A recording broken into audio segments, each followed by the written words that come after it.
It was supposed to be an ordinary trip to the supermarket, but a completely deranged woman decided that my black son couldn't be mine because I'm white.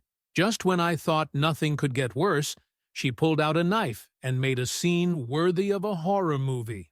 Supermarket, Sunday afternoon. That's where it starts. No one in their right mind enjoys queuing for miles, stuck trolleys and self-service checkouts that fail the one time you decide to use them. But there I was, trying to survive this commercial jungle with my 5-year-old son by my side, holding his favorite stuffed animal as if it were a shield against the chaos. The mission was simple: buy milk, bread, and some groceries for the week. But, of course, life had other plans. Or rather, a certain crazy woman did. I had already noticed the look. You know when you feel someone watching you, but you try to ignore it? That's exactly what happened. From the moment I entered the market, that blonde woman in her 50s stared at me as if I had just broken into her house and stolen her silverware. My first instinct was to think that maybe she was just another clueless person, lost in thought. But no, every corridor I passed, she was there, eyes wide, hands clenched around the trolley, pushing it slowly, like a predator following its prey. In the cereal aisle, I tried to ignore it. In the dairy aisle, I started to get uncomfortable. When I got to the checkout line, I knew it was no coincidence. That's where everything went off the rails. As I was putting the products on the conveyor belt, I felt a sudden movement behind me. I looked to the side and, before I could react, my son was gone. Panic hit me like a punch in the stomach. I spun around, and that's when I saw it. That crazy woman was holding my son by the hand, pulling him away as if she were rescuing a lost child. It took my brain a second to process. A second longer than it should have, because by the time I realized what was happening, she was already 3 steps away, holding my son tightly and looking at me with a disgust that made me want to vomit. Her voice came out with an absurd authority, as if she were the sheriff of the world. Where is the mother of this child? The question hung in the air for a moment. I opened my mouth. I closed it. I opened my mouth again. Me? I'm the father. Did she have an eye problem? The woman squeezed my son's hand even tighter, and he started to get scared. And that's when I knew. This wasn't just some prejudiced bastard. This woman really thought she was about to save a child. And what about me? I was about to lose control completely. The world around me disappeared. All that existed at that moment was my son being pulled away by a completely deranged woman. The noise of people talking, the beeps of the cashier registering purchases, the promotional announcement over the loudspeaker, everything became background noise. My feet moved before my brain could even process it. I took a step forward and reached out to take my son back, but that woman stepped back as if she were holding a bomb about to explode. Her eyes were wide, filled with a sick certainty. And what's worse, no one around seemed to notice that anything was wrong. To outsiders, she was just a lady holding a child's hand, while a man, me, tried to pull him back. I felt my blood boil. I took a deep breath, trying to stay calm, because I knew that if I started shouting or tried to pull him out of her arms, I would be seen as the aggressive one. After all, I'm a black man, and she was, well, blonde, white, and with that look of someone who always gets what she wants. My son's hand was clasped in hers, small, fragile, trembling. He looked at me with tear-filled eyes, not understanding what was happening, just feeling the fear grow. Let him go. Now my voice came out firmer than I expected. No shouting, no lack of control, but charged with an anger that burned deep in my throat. The woman took a step back. The way she looked at me, God, it made me sick. It was like she was staring at a monster. He's not your son. I saw the fear in his eyes. You can't fool everyone. Shock ran down my spine. I didn't know what revolted me more, the fact that she was absolutely certain of her own madness, or the fact that some people in the queue started paying attention as if, somehow, she might be right. That's what scared me the most. If I screamed, if I pulled my son hard, All it would take was for some idiot to film the scene from the wrong angle, and suddenly I'd be in the headlines for yet another tragic case. But I couldn't let this crazy woman take my son. I looked around, trying to find any support, any sign that anyone there understood that a child was being kidnapped in front of everyone's eyes. That's when a security guard started to approach. He was a large man, dressed in that generic blue uniform, and he looked at me with a mixture of caution and doubt. Damn.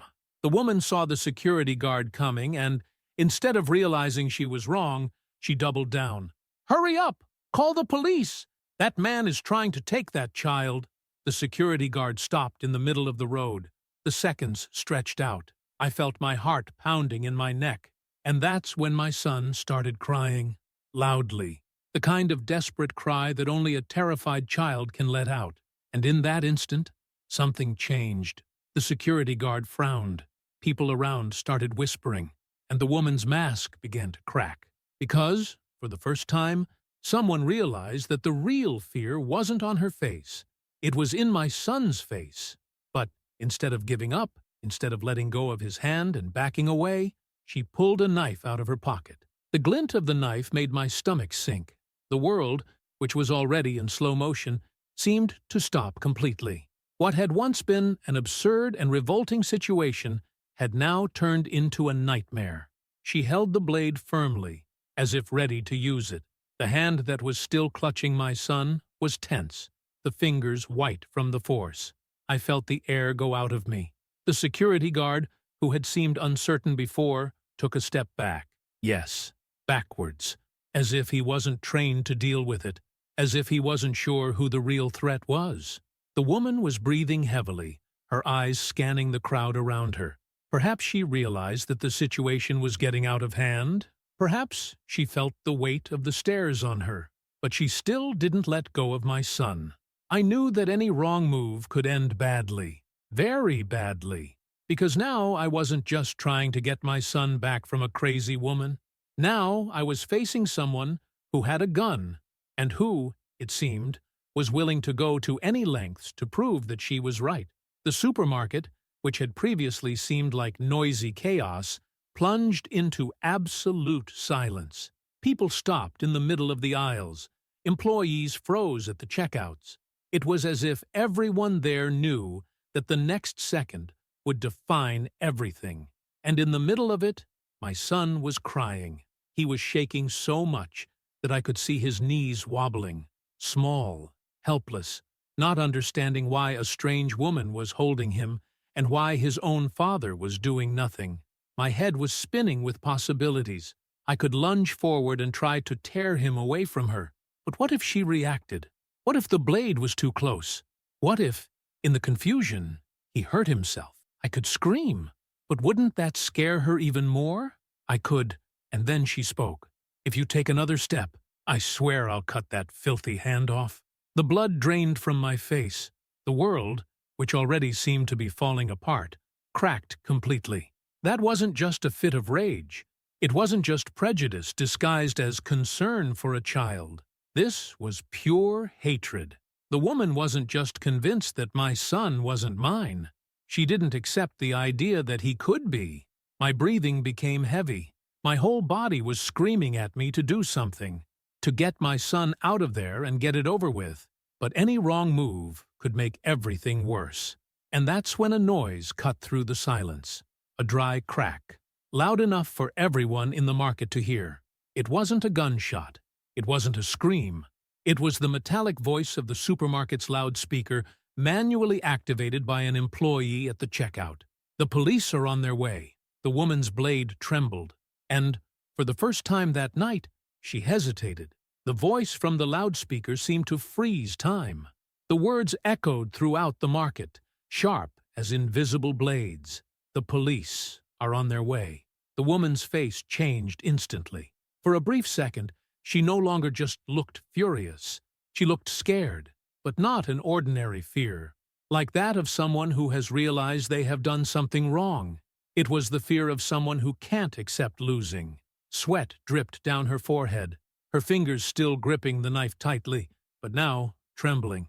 Her gaze oscillated between me, the security guard, the people around her, and the market door. She was calculating, trying to decide whether it was worth continuing or running away. My heart was beating so hard that I could feel it in my ears.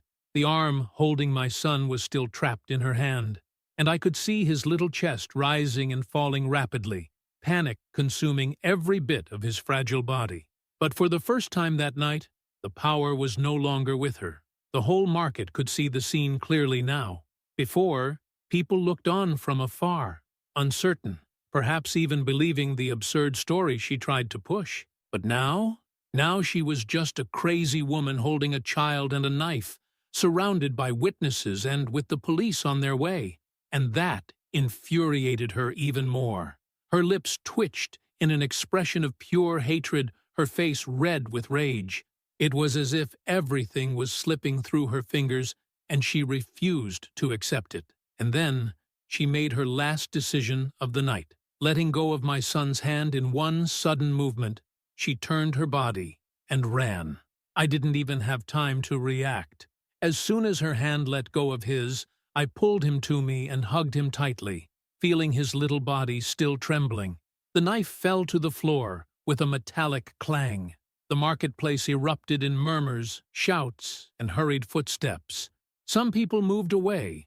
Others grabbed their cell phones to record. The security guard finally had the courage to act and ran after her, but he wasn't fast enough. The woman scurried down the corridor like a cornered rat, but there was nowhere to go. When she reached the door, she found two policemen already entering the market, guns in their hands, postures rigid. Her face went white. She froze in mid-stride, her eyes wide, as if her brain wasn't ready for that outcome. I squeezed my son against me, feeling his small hands grip my shirt tightly, as if he wanted to merge with my body and never leave. The woman looked at the policeman. She looked at the market. She looked at me. And then, for the first time in the night, she knew there was no way out. The instant between the woman realizing she was trapped and her reaction was one of the strangest moments I've ever experienced. Because, for a second, it seemed as if she really didn't understand why she was being stopped, as if, in her head, it still made any sense. But any chance of escape died there. The policeman advanced, one of them ordering her to put her hands up. The tone of voice left no room for discussion. And that's when her mask fell for good. Her face, which had once been red with anger, turned pale, her eyes wide, her chest rising and falling rapidly. Her whole body was shaking. Perhaps it was the weight of reality finally hitting. Perhaps it was the shock of realizing that no one there was going to defend her. She was no longer in control of the situation. One of the policemen approached slowly, hand on his holster, prepared for any unexpected move. The entire market watched in absolute silence, as if no one dared to breathe. And then the woman fell to her knees.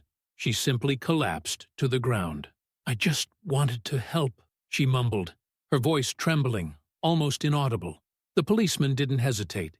He stepped forward and grabbed her arms, handcuffing her unceremoniously. The sound of the metal locking around her wrist was the most satisfying sound I've ever heard. The crowd let out a collective sigh. Some took out their cell phones to record, others simply shook their heads, as if they couldn't believe what they had just witnessed. But me, I wasn't even looking at her anymore. I could only look at my son. He was still clinging to me, his face hidden in my chest, his small hands gripping my shirt so tightly that I knew they would leave marks. His body was shaking. His heart was beating fast. And that's when I realized how dangerous it had really been. He could have been hurt. He could have been taken. I closed my eyes and took a deep breath. The policeman approached me, his expression serious, but with a look that seemed to say, "I know you've been through hell now. Do you want to press charges?" I laughed. Low, bitter. Complaint? After what that woman did? After everything that almost happened? I looked at the remains of the mess around me. The knife still on the floor, the lost looks on the faces of the staff, the customers whispering amongst themselves. And I looked at her, now sitting on the floor, handcuffed, Finally, with no control over anything. Of course, the policewoman nodded and wrote something down on her notepad. I took another deep breath and held my son in my arms, feeling the warmth of his little body and swearing to myself that I would never let anything like this happen again. Don't forget to leave a like and subscribe.